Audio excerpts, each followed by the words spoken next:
नमस्कार।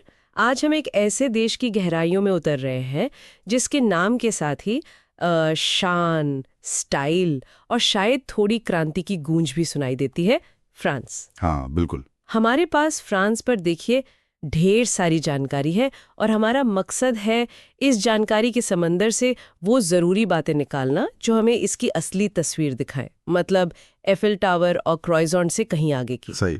सोचिए, क्या फ्रांस सिर्फ पेरिस, फैशन और वाइन है, या फिर ये एक ऐसा देश है जिसने दुनिया को लोकतंत्र के सबसे ताकतवर नारे दिए और आज भी वैश्विक मंच पर अपनी एक खास जगह बनाई हुई है। आज हम इसी पहेली को थोड़ा सुलझाने की कोशिश करेंगे इन स्रोतों के जरिए। चलिए देखते हैं। जैसे, क्या ये पता है कि फ्रांस अपनी ऊर्जा जरूरतों का एक बहुत बड़ा हिस्सा परमाणु ऊर्जा से पूरा करता है? ये एक अहम बात है। या कैसे फ्रांसीसी क्रांति के वो नारे स्वतंत्रता, समानता, बंधुत्व आज भी दुनिया भर के आंदोलनों को प्रेरणा देते हैं? बिल्कुल। तो तैयार है, चलिए इस दिलचस्प सफर पर निकलते हैं। शुरुआत करते हैं फ्रांस की जमीनी हकीकत से, इसका भूगोल और लोग। ठीक है। तो फ्रांस जो है वो पश्चिमी यूरोप के बिल्कुल दिल में बसा है। इसके आसपास कई देश हैं, Belgium, Germany, Switzerland, Italy, Spain, मतलब एक तरह से यूरोप का चौराहा कह सकते हैं। हाँ, एकदम केंद्र में। राजधानी पेरिस तो है ही मशहूर, लेकिन लियोन, मार्से, नाइस जैसे शहर भी उनकी अपनी अलग पहचान है। करीब 6,43,000 वर्ग किलोमीटर में फैला ये देश है और आबादी लगभग 6 करोड़ 80 लाख। काफी बड़ा है यूरोप के हिसाब से। हाँ, और यहाँ जमीन भी बड़ी रंगीन है। आपको बर्फ से ढके आल्प्स पहाड़ मिलेंगे, हरे भरे मैदान हैं और फिर लंबा खूबसूरत समुद्री किनारा भी है। हाँ, और ये जो भौगोलिक स्थिति है ना, ये सिर्फ नक्शे पर ही अहम नहीं है। यूरोप के केंद्र में होने का मतलब है व्यापार और संस्कृति के लिए एक खुला दरवाजा कह सकते हैं। अच्छा। पड़ोसी देशों से इसके रिश्ते सिर्फ राजनीतिक नहीं है, वो रोजमर्रा की जिंदगी का हिस्सा हैं।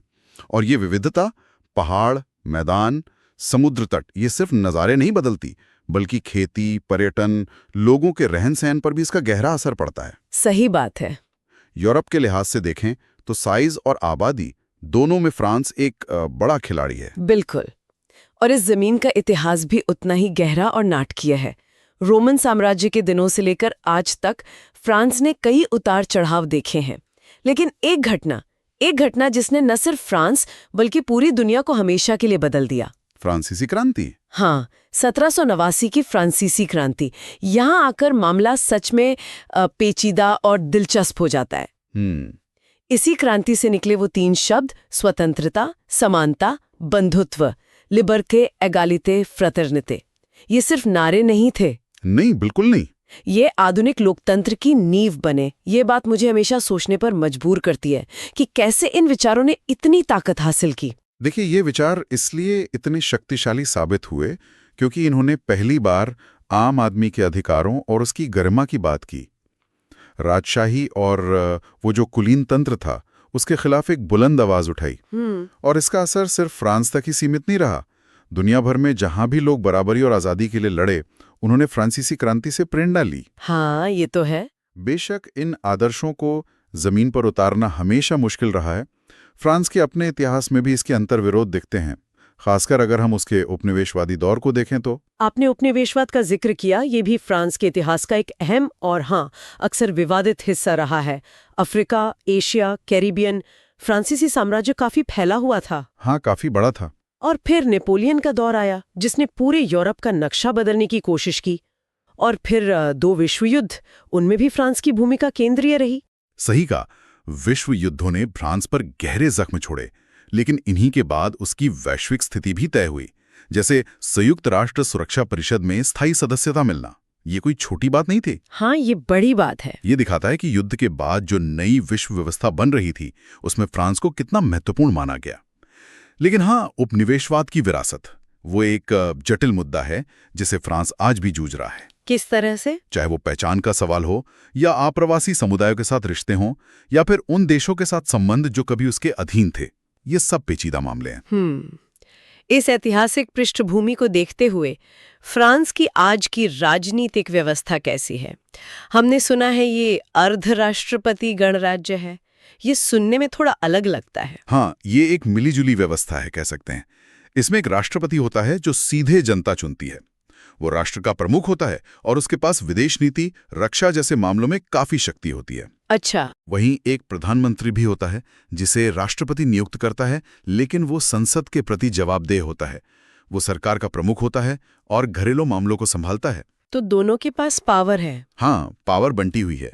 इस सिस्टम का मकसद है एक शक्तिशाली, स्थिर नेतृत्व देना, लेकिन साथ ही संसद के जरिए सरकार पर नियंत्रण भी बनाए रखना। और ये काम करता है, मतलब हमेशा? कई बार इसमें चुनौतियां आती हैं, जैसे जब राष्ट्रपति और प्रधानमंत्री अलग अलग राजनीतिक दलों के हों तो सत्ता का संतुलन साधना मुश्किल हो जाता है। इसे कोहैबिटेशन कहते हैं। अच्छा, तो ये सत्ता का एक दिलचस्प संतुलन है। अब जरा अर्थव्यवस्था का रुख करते हैं। मुद्रा तो यूरो है और ये दुनिया की छठी सबसे बड़ी अर्थव्यवस्था है 2023 तक। ये काफी प्रभावशाली है। हाँ, बहुत। किन चीजों पर टिकी है ये अर्थव्यवस्था?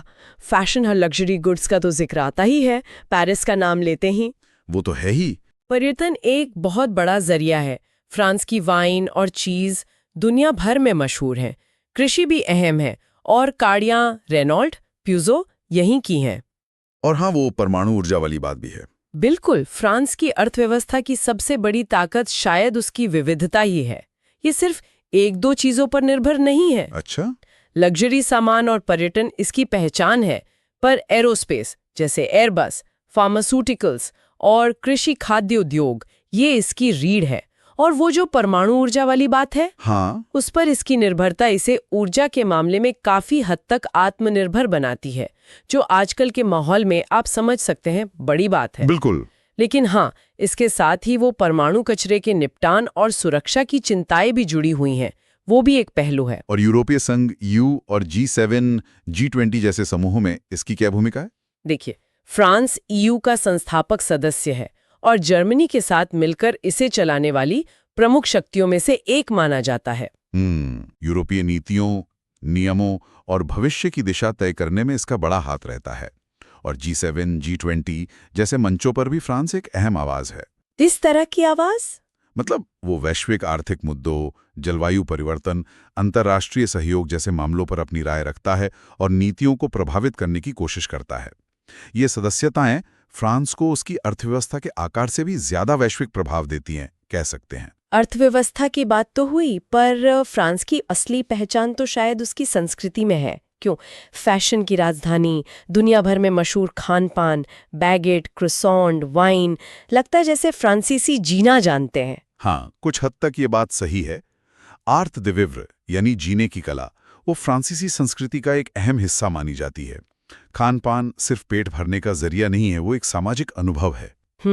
लेकिन संस्कृति सिर्फ खान पान और फैशन तक ही सीमित नहीं है।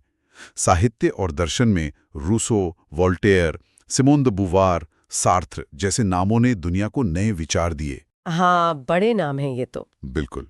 कला में प्रभाववाद, इम्प्रेशनिज्म यहीं जन्मा।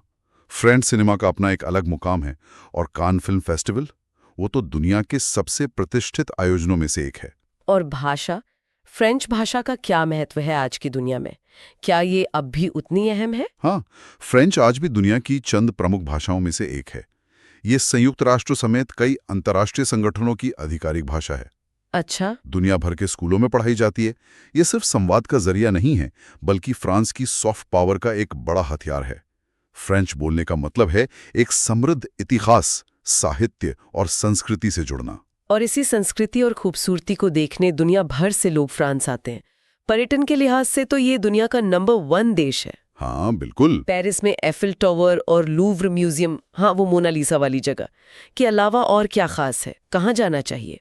अरे, देखने के लिए तो बहुत कुछ है। वर्साई का महल है जो राजाओं की शान और शौकत की कहानी कहता है। सुना है, बहुत भव्य है। हाँ, फिर दक्षिण में नाइस और फ्रेंच रिवेरा का नीला समुंदर और धूप है।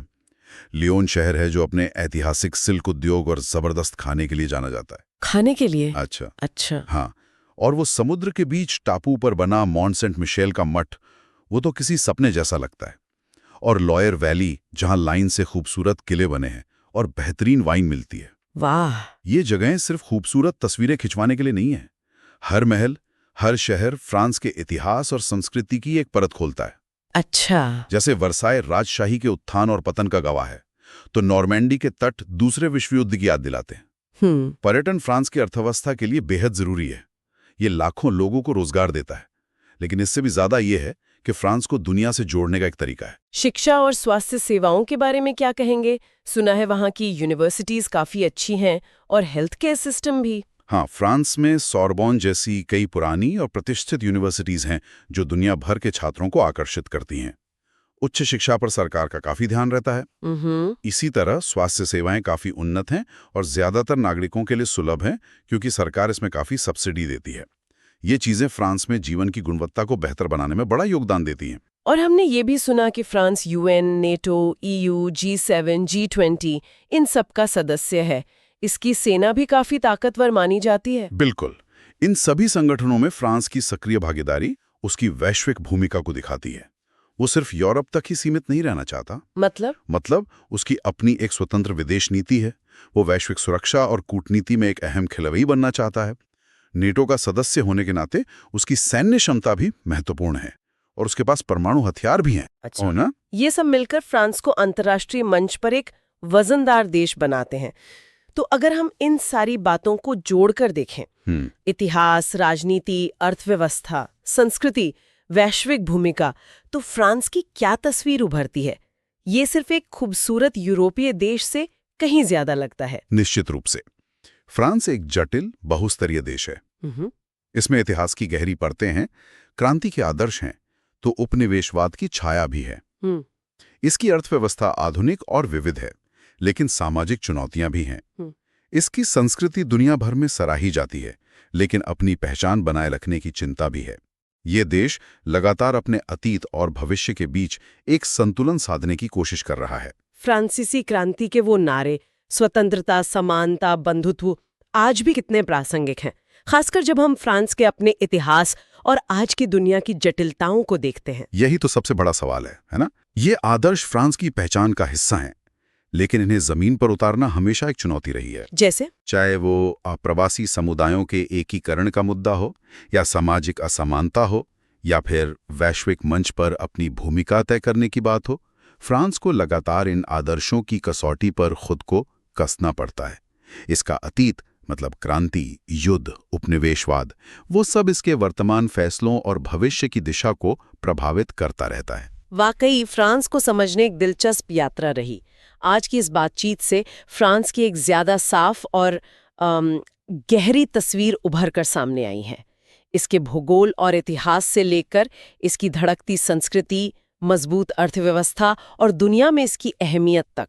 हाँ, संक्षेप में कहें तो फ्रांस का प्रभाव उसकी सांस्कृतिक समृद्धि से आता है, इतिहास को दिशा देने वाली घटनाओं से, खासकर क्रांति से, एक स्थिर और विविध अर्थव्यवस्था से, और अंतर्राष्ट्रीय मामलों में उसकी मुखर भूमिका से आता है।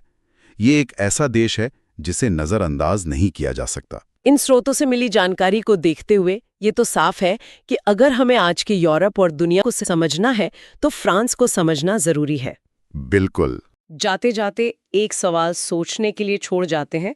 फ्रांस ने दुनिया को स्वतंत्रता, समानता और बंधुत्व जैसे ऊंचे आदर्श दिए, लेकिन अपनी जटिल ऐतिहासिक विरासत, जिसमें उपनिवेशवाद भी शामिल है, उसके साथ आज के फ्रांस के लिए इन आदर्शों का क्या मतलब है और वैश्विक मंच पर वो इन आदर्शों को कैसे जीता है, इस पर जरूर सोचेगा। विचार करने लायक प्रश्न है। सुनने के लिए धन्यवाद।